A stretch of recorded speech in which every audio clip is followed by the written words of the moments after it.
Uma sombra de aço acaba de submergir nas águas geladas e escuras do Mar Negro. O som metálico das comportas se fechando ecoa como um aviso lúgubre, enquanto o silêncio absoluto domina as profundezas. O que você está prestes a testemunhar não é um simples treinamento de rotina.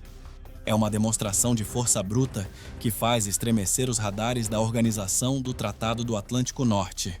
O Ministério da Defesa da Rússia acaba de confirmar o início de manobras navais de grande escala, colocando no centro do tabuleiro o seu trunfo mais silencioso e letal. Prepare o seu fôlego, pois o horizonte está prestes a ser cortado pelo rastro de espuma de um predador que não conhece misericórdia. As águas do Mar Negro, frequentemente descritas pelos poetas como um espelho de obsidiana, hoje não refletem a calma, mas sim a tensão elétrica de um campo de batalha prestes a entrar em erupção. Não estamos falando de exercícios navais comuns onde navios navegam em formação para fotos de propaganda. O que o Ministério da Defesa da Rússia descreve em seu comunicado oficial, emitido há poucas horas, é uma mobilização total que transforma vastas áreas deste mar estratégico em uma zona de exclusão letal. De acordo com as informações divulgadas, a Frota do Mar Negro ativou seus protocolos de combate de alto nível. E o centro dessa tempestade de aço não está na superfície, mas espreita silenciosamente nas profundezas. Imagine estar a bordo de um navio mercante navegando perto da península da Crimeia. O rádio estala com avisos urgentes em russo e inglês, declarando coordenadas específicas como zonas de perigo iminente. No horizonte, a silhueta cinzenta das fragatas da classe Admiral Grigorovich corta as ondas, com seus radares de busca girando freneticamente, varrendo o céu e o mar em busca de alvos simulados. Mas o verdadeiro terror, aquele que faz os analistas da Organização do Tratado do Atlântico Norte perderem o sono, é invisível a olho nu. Sob a superfície agitada, os submarinos do projeto 636.3, conhecidos no Ocidente pela alcunha arrepiante de buraco negro, devido à sua furtividade acústica quase sobrenatural, estão em movimento. Não é apenas uma navegação de ponto A para ponto B. Os relatórios indicam que estas máquinas de guerra estão executando manobras de duelo submarino, um jogo de gato e rato onde a tripulação deve caçar o inimigo e disparar eletronicamente antes de ser detectada. Dentro desses cilindros de titânio e aço, dezenas de metros abaixo da superfície, o ar é pesado e cheira a óleo e suor frio.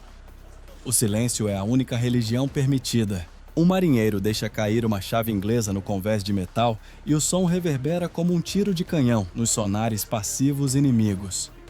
O comandante, com os olhos fixos no periscópio e nos monitores de dados, sabe que em um cenário real, aquele ruído significaria a morte instantânea por um torpedo inimigo.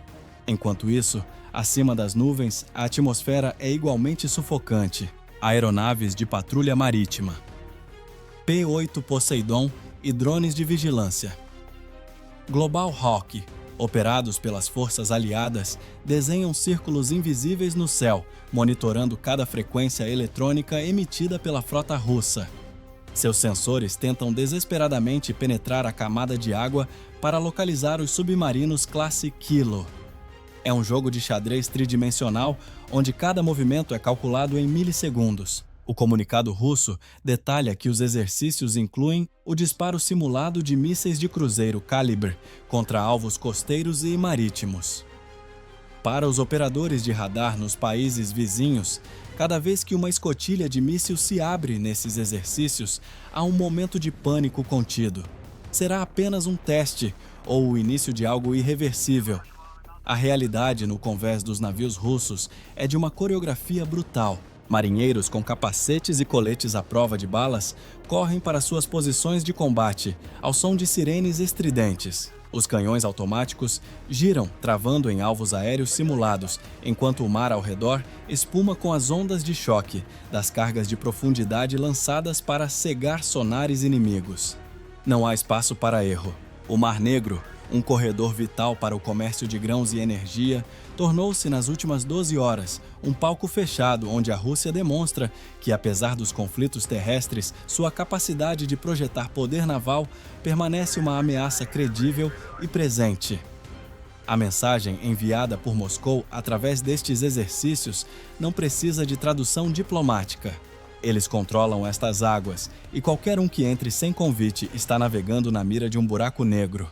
Vamos dissecar a máquina que protagoniza este teatro de guerra. No centro das atenções não está um porta-aviões colossal ou um destroyer eriçado de antenas, mas um assassino silencioso que opera nas sombras. O submarino de ataque da classe Kilo Melhorado, designado tecnicamente como Projeto 636.3, para a Marinha dos Estados Unidos e seus aliados na Organização do Tratado do Atlântico Norte, esta embarcação carrega uma alcunha que resume todo o medo que ela inspira: o buraco negro. Mas o que torna este cilindro de 3.000 toneladas tão perigoso a ponto de paralisar uma frota inteira? A resposta reside na sua engenharia acústica. Ao contrário dos submarinos nucleares, que dependem de bombas de refrigeração ruidosas que nunca podem ser desligadas, o Kilo é movido a diesel e eletricidade. Quando o comandante ordena o modo furtivo, os motores a diesel calam-se e a nave passa a deslizar impulsionada apenas por baterias elétricas avançadas. O resultado é um silêncio quase absoluto. Para os operadores de sonar inimigos, tentar encontrar um Kilo submerso no Mar Negro é como tentar ouvir a respiração de um gato dentro de uma tempestade. Além disso, o casco é revestido por milhares de ladrilhos de borracha anecoica. Esta pele tecnológica tem uma função macabra. Ela absorve as ondas sonoras emitidas pelos radares inimigos, em vez de refleti-las, fazendo com que o submarino literalmente desapareça das telas, confundindo-se com o ruído de fundo do oceano. No entanto, a furtividade é apenas o manto.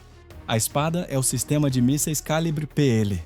Este é o verdadeiro divisor de águas. A partir dos tubos de torpedo de 533 mm, o Kilo pode lançar não apenas armas para destruir outros navios, mas mísseis de cruzeiro de longo alcance capazes de atingir alvos em terra firme a mais de 1.500 km de distância. Imagine a cena.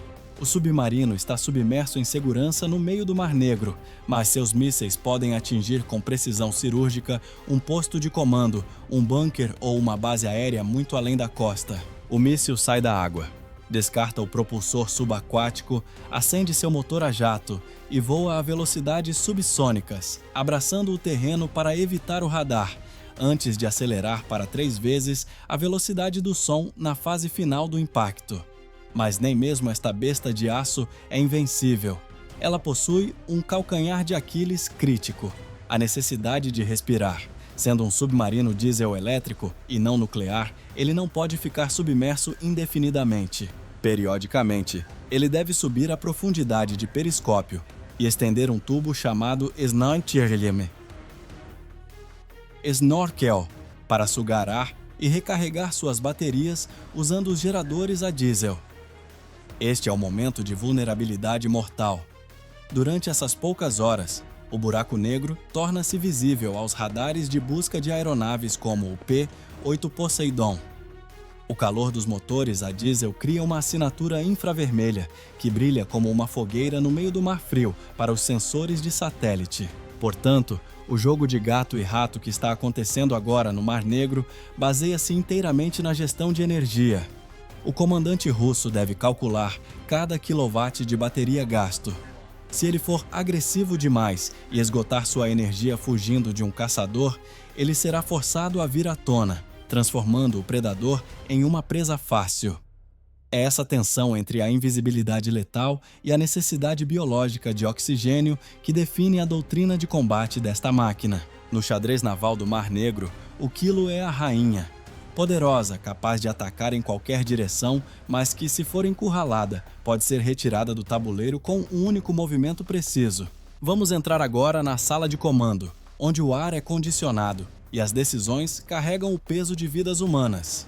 Se você estivesse sentado na cadeira de um almirante no quartel-general da Frota do Mar Negro, ou do outro lado, analisando telas de satélite no Pentágono, como você moveria as suas peças neste tabuleiro de xadrez líquido? Os analistas de inteligência ocidentais observam este movimento com extrema cautela. A teoria militar predominante sugere que o envio destes submarinos não é apenas um exercício de tiro ao alvo. É uma mensagem geopolítica clara de negação de acesso. Ao posicionar os submarinos da classe Kilo em pontos de estrangulamento estratégicos, Moscou cria efetivamente uma zona proibida invisível. Qualquer força naval adversária que considere operar nestas águas deve assumir que está sendo rastreada por um predador que não consegue ver. Para os planejadores da Organização do Tratado do Atlântico Norte, isso complica drasticamente qualquer cálculo de risco. O custo de enviar um destroyer de 2 bilhões de dólares para uma área onde ele pode ser neutralizado por um torpedo barato disparado de uma plataforma indetectável torna-se proibitivo.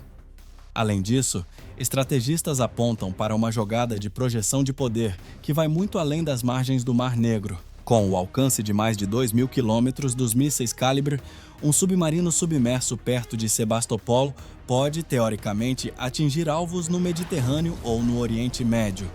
Isso transforma o Mar Negro de um lago fechado em uma plataforma de lançamento continental. Se a tensão escalar, a Rússia não precisa mover sua frota para águas abertas. Ela pode atacar de dentro de seu próprio bastião protegido. Por outro lado, como a Aliança Atlântica responde a este desafio? A resposta está na vigilância persistente e na guerra eletrônica. Observadores notam um aumento na atividade de aeronaves de reconhecimento ao longo das fronteiras da Romênia e da Bulgária. A estratégia aqui não é o confronto direto, mas a coleta de dados. Cada vez que um Kilo liga seu radar, abre suas portas de torpedo ou se comunica com a base, a inteligência ocidental grava essa assinatura. O objetivo é construir um banco de dados tão completo que, no caso de um conflito real, esses buracos negros não tenham onde se esconder. No entanto, o maior perigo neste cenário, segundo especialistas em segurança marítima, é o erro de cálculo. Com o mar repleto de minas à deriva de conflitos passados, embarcações comerciais nervosas e forças militares operando em alerta máximo, a margem para um acidente é mínima. Um sonar mal interpretado ou uma manobra agressiva de interceptação pode desencadear uma cadeia de eventos que nenhum dos lados deseja. Neste momento, o Mar Negro é um barril de pólvora, e os submarinos classe Kilo são os fusíveis que queimam silenciosamente sob as ondas.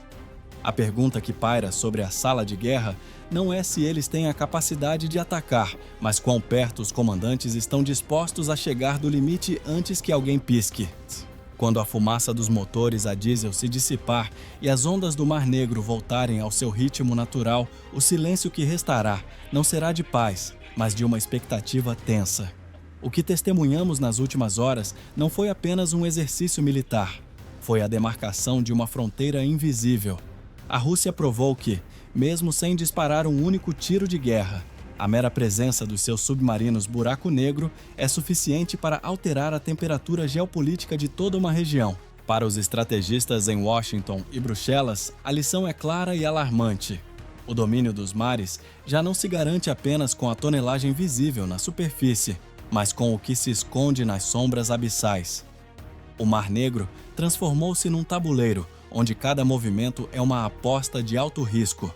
Enquanto o mundo olha para o céu em busca de caças e drones, a verdadeira batalha pelo controle estratégico está a ser travada no escuro, debaixo de água. A pergunta final que deixo para vocês é inquietante. Na próxima vez que este silêncio for quebrado, será por um exercício de treino ou pelo som real de um torpedo a deixar o tubo? Mantenham os olhos no horizonte e os ouvidos atentos ao fundo do mar.